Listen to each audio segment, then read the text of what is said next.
Hey everybody, I'm in Thailand now. I did it. And I have a video for you to watch.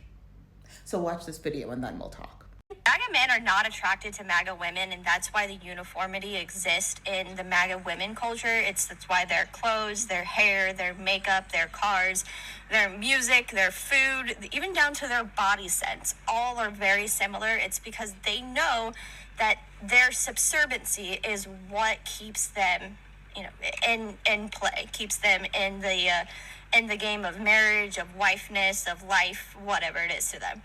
But MAGA men, if they are not attracted to men, they are overwhelmingly attracted to alternative women.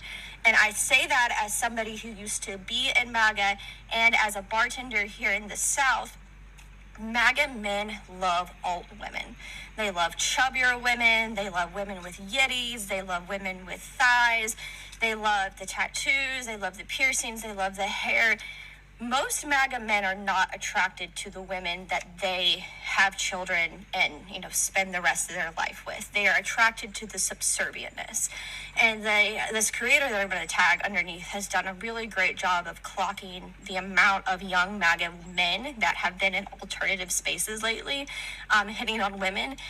And it's just very much a full circle moment, because I've been trying to talk about this forever, and everyone who just wants to say, oh, you're being mean to women. No, these women have designed themselves to be in this certain situation.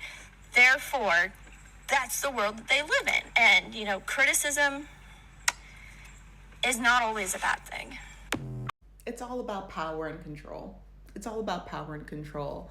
The MAGA men want to feel and exhibit power and control over somebody in a way that they can see the tangibleness of the power that they so painfully want to have and hold within their wet, clammy hands. And then the MAGA women, the pick-me's of the MAGA, they're all pick-me's, but the pick-me women of the MAGA cult want to show how much power they have given away. They, in a means of being picked, like, look at how much power I am willing to give you. Look at how moldable I am. But to somebody that wants power, they want the game of it too. They want to feel like they have earned the air quotes, the power that they want to wield. But if you just give it to somebody, then it's like, well, this can't be power. It's like finding a penny on the street versus finding $1,000. It's like, well, actually, you don't work for any of those. Let me find a better analogy. It's like winning a wrestling match against a baby versus winning a wrestling match or a boxing match against Manny Pacquiao. That's the difference. Nobody's gonna say you're such a big, strong man for beating a baby, even though thousands of them do it every day.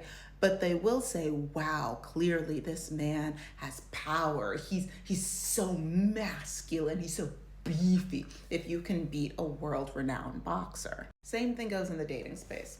It's gross to think about, but guess what? It's the truth. So when it comes to alternative women, and I like the way that this woman phrased it, because I've seen some other people phrasing it as alternative women, meaning like punk rockers with the, no. Alternative women, like being a larger umbrella phrase for if you exist outside of the quintessential European beauty standard, which is thin, which is no tattoos, which is white, which is closer to blonde, which is able-bodied, which is like whatever that quintessential standard is, no ethnic, like when I say ethnic, I mean like non-white ethnic features. So like even the indigenous people of Europe would be considered like outside of the European beauty standard. That's a whole other conversation, but things like that. So yes, that does affect people that are more punk or like the quintessential idea of alternative, with the very colorful hair, with the tattoos, with the dark makeup, yes, there's that. There's also plus size women. There's also a world in which this affects Black women. And within this, I didn't realize how much that this affects trans women, including trans women of color. There's a video that's circulating right now going heavily viral. I think it's still on her page, of Laverne C0x, one of arguably, I think, the most famous Black trans woman, especially in the acting space, that I think she's the most famous one right now, right? She made a video to promote a show that she's doing where it didn't come off right. Arguably, she shouldn't have done that. She shouldn't. But there are other Black trans creators that have spoken about their opinions of that from within the community. So I will withhold what they have to say is more important than my take on it. I am adjacent to the community, but not within the community. But it is important to share that within the video, she talks about how she had this love affair with this white MAGA cop from New York City, and how like hot and steamy. And I think there was there was a bigger age gap, because I think she was older and he was like, this is a thing that affects more than just cis women. Now, there's a lot of reasons why this kind of experience is a little bit more, not a little bit, sounds like it's a lot more common than many people would assume that it would be. Not my story to tell. I will tag some of the creators that talk about this below. Go and listen to their takes on it if that's something that you're interested in.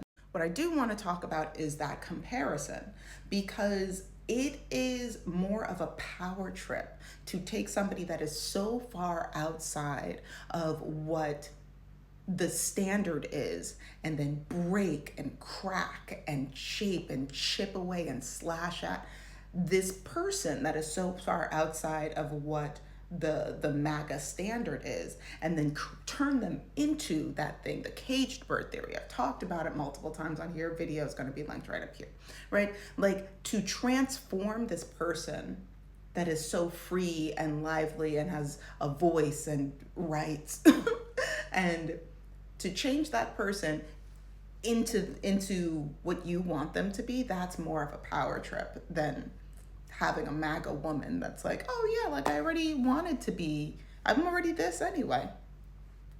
You don't get the high from that. So when I talk on this page about if you are choosing to date in the United States, there is an influx of these MAGA men that are changing the way that they navigate in the world, still holding true to all of the things that they value, the terrible values that they value, but they're changing it so they have more access to you, because they want the power trip of changing you.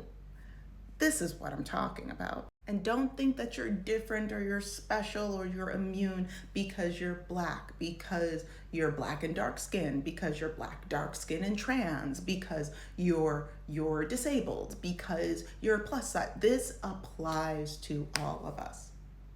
This applies to all of us. So that level of exceptionalism that you're trying to balance, where it's like, oh, but he could never. Are you sure? Just double check. I mean, maybe the man that you're talking to is fine. Maybe he's fine. Who knows? Not me, not Shayna. I'm just saying, keep an eye out. Keep an eye out. Ask the questions. If you get that feeling in the spirit, you're like, you know what, I'm not sleeping right. My pH is off. I'm having night terrors. My Jamaican grandma keeps talking about dreams she's having. Just take the sign. Just take the sign. It's okay. Oh, but Shayna, I really want to be with him. Another one will walk down the street and ooga at you. You'll be fine. You'll be fine.